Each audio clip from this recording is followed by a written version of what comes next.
Hello, I want you to welcome to the Saving with Steve show, where we talk about the ins and outs of money. Pretty much everything under the sun relates to you having a happier, healthier relationship with money. My name is Steve Sexton. I'm your host. I want to thank you for joining us today. You know what? I'm so grateful that you're sharing us with your friends and family. Our viewers and listeners are well over 600,000 a month, and we're very, very excited for that. Last week, we had Patricia Colsey educate our listeners on how to diet or how to be nutritious on a budget. We've had wonderful feedback. If you'd like to take a look at Patricia's episode, you can always go to savingwithsteve.us and check out episode 83, plus all the other episodes that have been going on there. Now, our guest this week is Tristan Wright. He comes to us all the way from Australia. Tristan is the founder and the CEO of Evolve to Grow. Evolve to Grow is a business consulting company that helps entrepreneurs figure out how to have more time and freedom for themselves, as well as find a way to grow their business. Now, Tristan is also known as the business Sherpa, and we're looking forward to talking to him. But before we get into that, hey, we need to talk a little bit about those summer travel scams. Now, you know what? COVID's got everybody down. Everybody's looking to break out. They're looking to go travel, looking to do stuff. You know what? The common travel scams are as follows. Free vacations. You've probably seen ads online with the free vacation stuff, or you maybe got emails, calls, or text messages saying that you want a vacation, even though you've never entered a contest, which is really interesting. I've never been in a situation where I haven't entered, or even if I entered, I haven't even won. Okay. If you respond to these offers, you'll quickly learn that you have to pay some sort of fee or tax first, so your vacation isn't free and could cost hundreds of dollars. And by the way, a legitimate company won't ask you to pay for free pies. Now, robocall vacation deals. You might get robocalls offering you vacation deals on discounted prices. Robocalls from companies trying to sell you something are usually illegal unless the company's got written permission. So, you know what? If you have somebody who's already breaking the law by robocalling you without permission, that's a good chance it's a scam. International travel document scams. You know what? You might see sites that help you get some international travel, visa, passport, and other documents. These sites are just copy sites of the U.S. Department of State website. Again, that's a U.S. Department of State website. You can go there and get all your documents. The only difference with these fake websites is they charge you a big premium. International driving permit scams. Now, I want to be very clear. Only the Department of State, the Automobile Club, which is AAA, and the Automobile Touring Association, or AATA, are authorized to issue international driving permits. Nobody else can. Anybody else does. It's a scam. Vacation home scams. These days, it's easy to connect directly with property owners and advertise their vacation home online. But what scammers are doing is they're trying to get the rental booking. For example, they'll hijack the rental listing and advertise them as their own. Okay. When you show up for your vacation, you find out another person are also booked for the same property. You have no place to stay. You lost your money. Other scammers don't bother with real estate. They actually make up fake listings and properties and all that stuff and try and sell it to you. Okay. There's a charter flight scam. You may get a flyer in the mail, see an ad, or hear someone on your community about an offer to travel on private planes to some place you'd like to go. The offer includes lodging, sightseeing tours. It's all a scam. The U.S. Department of Transportation, the DOT, Special Authorities Division, maintains a list of approved public charter flights. So you want to go there to make sure it's an approved charter public flight. If the charter filing is not approved by the Department of Transportation before the package is sold, you're probably dealing with a dishonest charter operator. Signs of a scam. Free vacations that you have to pay for. Okay, we already know that one. Not getting specific details about a travel offer. The offer says you'll be able to stay at a 5-star resort or go on a luxury cruise trip. But if the organizer won't and can't give you specific details like the address of the hotel, the cruise company, walk away. That's a scam. Next, hey, they say their only way to pay for a vacation rental car is by wire transfer, gift card, or cryptocurrency. This is how all scammers ask for it, whether it's a tax scam, a romance scam, or a travel scam. They want cryptocurrency, they want gift cards, or they want a wire fund transfer. Once the money's gone, you can't get it back. You know what? They pressure you to make a quick decision about a vacation package or rental. If someone says you have to decide right away to buy the travel package, that's what scammers do all the time. So it's likely a scam. Premium vacation properties advertise cheap. I saw this one, 5 days in Maui for $200. Okay. You know what? If you do a little extra research, you can actually go and call the Maui hotel and find out if it's a real deal. Okay. Now, 3 ways to avoid travel scams. Don't sign or pay until you know the terms of the deal. Get a copy of the cancellation refund policy before you pay. If you can't get those details, walk away. Do your own research. Look up travel companies, hotels, rental agencies with the word scam, review, or complaint. See what others say about them before you commit to anything. This has saved me and my wife tons of money and frustration. Don't pay with wire transfer, gift cards, or cryptocurrency. Not going to work. In most cases, it's a scam. How to shop for travel. Get recommendations from trusted sources. Talk to family, friends, and other trusted sources about good travel agencies, vacation rentals, hotels, and travel packages. Consider using a travel app like Travelocity. Use comparison websites and applications so you can make sure you're getting the best deal possible. Now, you know what? That's it for travel scams. Make sure you take care of yourself. You know what? Right here, July 1st, it's that summer travel season. Don't get scammed. Hey, you know what? You want to stick with us? We're going to be right back with more Saving with Steve with some Tristan Wright. Okie dokie. Hey, welcome back to the Saving with Steve show, where we talk about the ins and outs of money. I just want to send a special thanks to UK Health Radio, BBS Radio, AM/FM 247, and all our other affiliates where you can, you know what, where they're really wonderful with streaming our shows right around the United States as well as the rest of the world. If you'd like to see us, you can go to Spotify, Apple Play, Google Play. We're on 150 different channels. And we really appreciate you sharing us with your friends and family. Now, our guest today is Tristan Wright. Now, he comes to us all the way from Australia, and I'm out here in California. And he's at 8 o'clock in the morning, and I'm at 4. So it's kind of a weird day for everybody. I've already been at it, and he's just trying to wake up. So he's the CEO and founder of Evolve to Grow. Evolve to Grow is a business consulting firm that helps entrepreneurs figure out how to have more time and freedom for themselves, as well as find a way to grow their business. Now, Tristan is also known as the business Sherpa, so we'll have to get in that a little bit later. But Tristan, you know what? I always love, and my viewers love to hear somebody's backstory. So tell us what happened to you, what got you in it. I know you're an engineer, so it's like, how does an engineer get into business, helping people get more out of life? Because usually engineers work until the thing's over designed. Totally. Sorry. Firstly, thank you very much for having me. And yeah, totally. Engineers do work until things are over designed, and I still have a tiny bit of that bad habit. But fortunately for me, the engineering I studied was industrial. It was mechanical engineering and industrial design. So that means I've got left and right brain thinking. I can think creatively and I can think analytically. So I think that works out that I've got the best of both worlds in that sense. But I wasn't ever really a good engineer. So I worked all right as an engineer, but I never felt challenged, or I never felt engaged in my early days as an engineer. And when I was in my early 20s, I remember a time I was out riding with a bunch of mates. So I do a lot of sport. Cycling, running, triathlon, basketball, you name it, I've done it. A lot of my spare time, or not spare time, is involved with sport. And my mate said to me, we need some cycling clothing. We want to all wear the same uniform.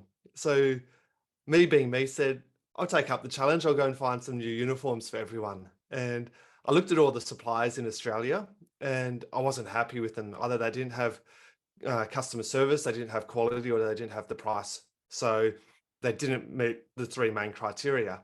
So I decided I'm going to go straight to the manufacturers over in Asia and do it myself. Organized it, got the clothing over here, ran really smoothly. Then everyone put the clothing on and the shorts were see-through. So we're on the bike and we could see everyone's bums. So like, good job. yeah. So So straight away, that little bit was a failure. But what I did learn in that process was that there was a need for this service, this offer. I just needed to refine it. And if I was able to refine this product, people would buy it. So there's me working a 9 to 5 day job, and then in my spare time, setting up a business, a cycling clothing business, working from my kitchen table in the evening, Hmm. and built that business up to quickly up to about 300 grand per annum before whilst working day job. So Hmm. I then went full time on it. This was probably, I don't know, about 24, 25 that I ended up going full time on it. And maybe, I can't remember the exact age. And then I built it up to a 7-figure business. And when you're in your mid-20s and you're running a 7-figure business, you you don't normally you're not likely to have had many challenges. You've just and I hadn't had many challenges. I'd lived a blessed life until then, and because of that, I built up an ego and built up some arrogance, thinking I can do everything myself. And that was good at the time, but then once the challenge was thrown at me, I had no idea how to deal with it. And in the space of 6 months, the Aussie dollar tanked against the US dollar, which meant all of a sudden it cost about 30% more to buy the product. And then, and that 30% was the majority of my margin. So it went from being an extremely profitable business to having no profit margin at all. At Ooh. the same time, my wife came to me and said, "Hey, Tristan, our marriage is over." So, so I'm glossing over it. But I had two major challenges in my life that I'd never had two significant challenges like that previously, and I had absolutely no idea how to deal with either of them because I had that ego and arrogance and thought I can deal with all of this myself. So I hadn't built up a support network or a guidance network or anything like that, and quite quickly, I was in 200K of debt Hmm. and I had no idea how to get out of it. So you can imagine being 200K in debt, going through a divorce and not knowing how to get out of it, the mental health issues that come along with that. So yeah, so that was the peak and then the trough of my journey. And like people that are watching, I'm smiling now because like it's just my backstory, it's my story, and I've Hmm. obviously come out the other side. Um, but I woke up one day and realized, well, the business is screwed. I can go back to a day job and take 20 years to pay off that debt and just mope around just being an auto ran, or I can get over myself, get over my ego, get over my arrogance, and put myself out there, get guidance and get support and rebuild the business and rebuild myself. I chose the latter, and within 18 months, I'd rebuilt the business, pretty much paid off the debt, got it to a point that it was a saleable entity, sold the business, made a tidy profit off it. So Good for you. that's the highs and lows of the business. Yeah, So sometimes you gotta go through those things to grow. Because we've all been there. You know, I'm yeah, smirking because I've probably been there a couple times, so it's okay. yeah, yeah. We've all been there, but it's or not all of us have been there, but a lot of us have. But it's actually about sharing that story and not being embarrassed about it, because uh, if one person can learn from your journey, that's a win. Oh, big time. So yeah, and I'm all about just sharing where I've been, so Mhm. others can learn from it and not make the mistakes that I made. That's wonderful. So let's talk about, you know what, how people can level up their business, or level up their leadership, their ownership, and their engagement, and obviously get bigger results. Yeah. So put simply, the business has to have a vision. The business has to have a direction, and the business owner needs to know where it is that, or the leaders need to know where it is that the business is headed. There's got to be a line in the sand. You need to know what that ultimate objective is.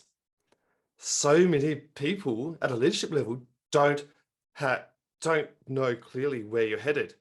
But at the next level down, you need to be engaged in that direction and understand the benefit to the greater community of that vision or that direction, Mhm. and the benefit to yourself. Once you understand the benefit to yourself and the benefit to others, you're engaged and enrolled in it. Now, the next Okay. step, the leadership component, is getting your team engaged in that direction. So they need to, your team can't just rock up to work to do graphic design or to crunch the numbers. They need to understand where the business is heading, what it is that they're doing to help others or to help the business. But also the most important bit is the benefit to them. What is the benefit to them by following this vision? And if they can truly understand the benefit to them and then understand the impact that they're going to have on others, that's how you'll get someone enrolled in the vision or the direction of the business and make your job as a leader much easier. Yeah. So your job as a leader is to enroll people in the direction that the business is taking. Okay. So now,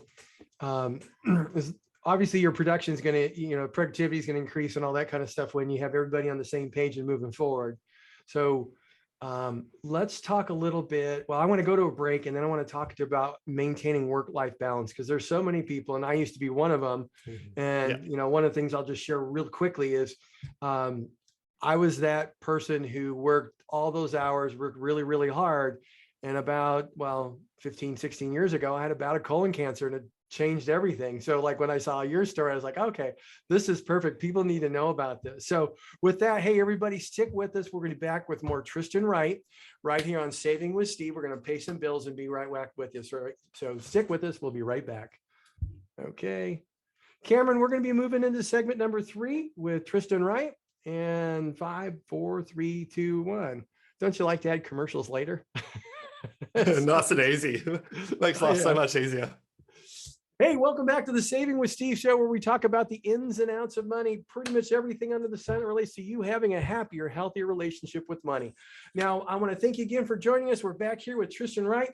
We've been talking to the founder and CEO of Evolve to Grow. Now, we've talked about leveling up leadership. I just explained how, as a net case and worked really, really hard, gave myself cancer, and now I'm better for it. But it's a really important thing. I know I'm being funny because I've been through it and it's my story.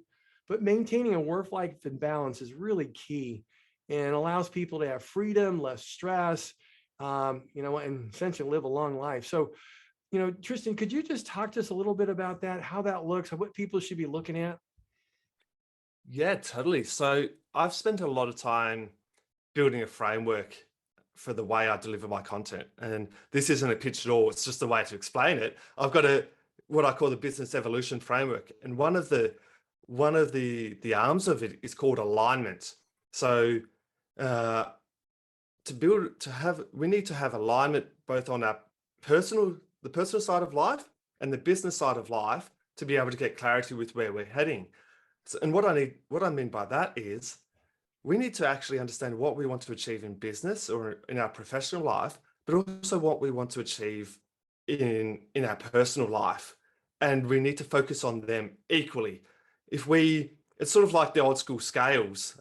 You've got a balance on one end, and you've got your weight, you've got your item on the other. They need to weigh equally. We've got to put just as much energy into our personal life as we do into our business life. So we've got alignment, then we've got clarity, and then we've got fulfillment. But if we just focus business, things are going to fall away on the personal side. We're going to end up being sick, or we're going to end up working long hours, getting a divorce. So life is a journey. We've got to actually, unfortunately, the destination is 6 feet under. So we don't want to get to the destination. We've got to rewire our mindset to actually enjoy the journey rather than the destination.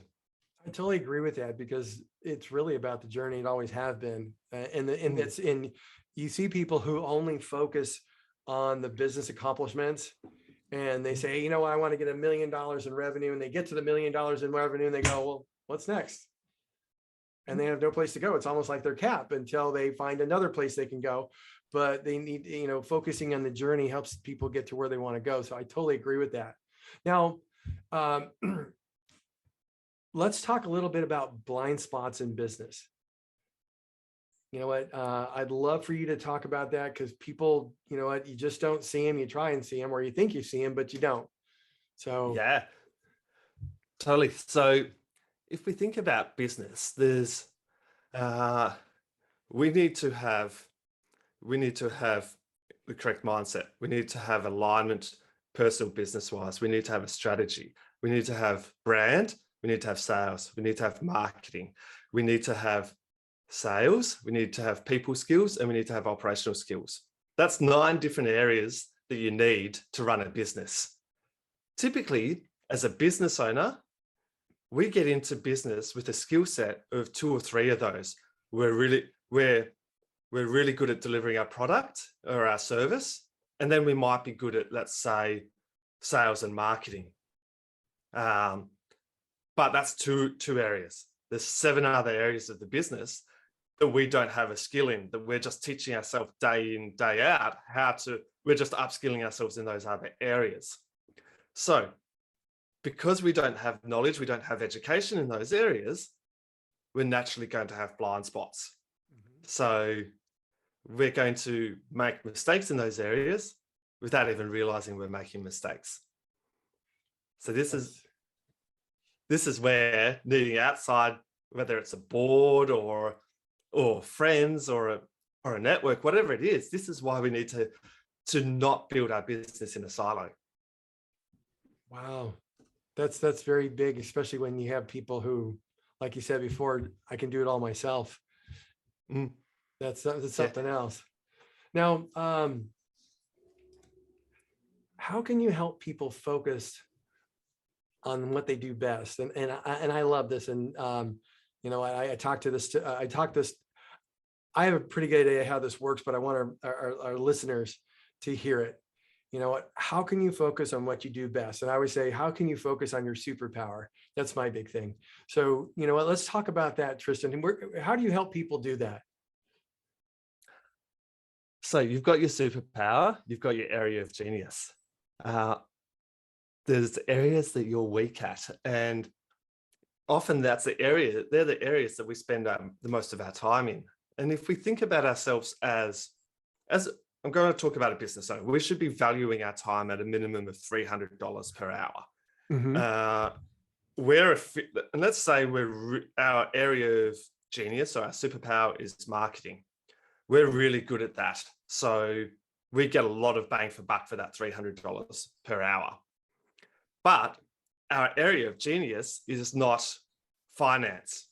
So when we spend an hour on finance, it's costing us $300 per hour, but the effectiveness of that $300 per hour is only maybe a quarter as much, best case, as the time that you spend in marketing. So if you actually go and employ let's say a bookkeeper to do your finance, their area of genius is finance, is bookkeeping. They're going to cost you $50 an hour. So they're going to get done in 1 hour. They're going to get done what it would take you, let's say, 4 hours. So it's going to cost you $50 for them, or it's going to cost you $1,200 for yourself to do the same work, because you charge yourself out at $300. Yeah. So if you look at it from a financial perspective, you've actually just saved yourself $1,150 by letting go of what is not in your area of genius per every hour. You know what? I have a client of mine who realized that a $4,000 a month assistant saved him $300,000 a year just because he wasn't doing stuff that it wasn't his thing. And it was just making sure she managed his calendar for him. She told him exactly what he told her exactly what he wanted done and how he wanted his calendar and who he wanted to talk to. So She got him to the point where he wasn't talking to people he wasn't supposed to. Nobody talked to him unless they were involved with his vital priorities.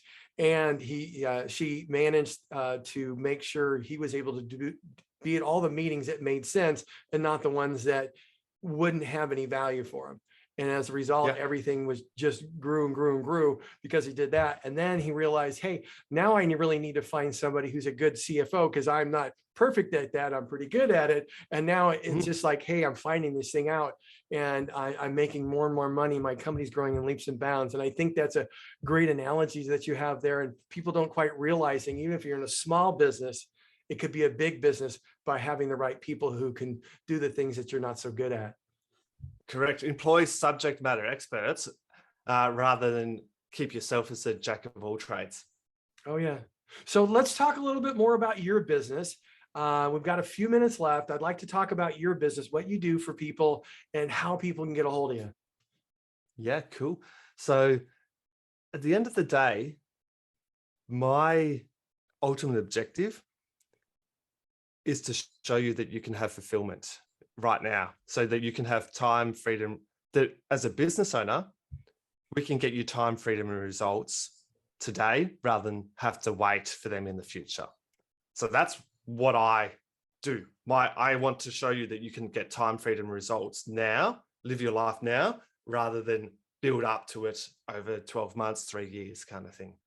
And the way I do that is through my business coaching program. So it's an education, mentorship, peer discussion style program where you're working with other business owners so you can learn from their mistakes, but also move forward at a much faster pace.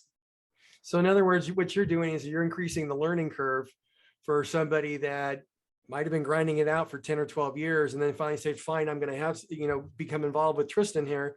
And they start meeting people and they said, hey, here's how I do it. And the next thing I go, oh my gosh, that will save me this, this, and this. Why do I need this person? Let's replace that. My structure should be better if I do this and this and this, and that create that kind of that mastermind for everybody.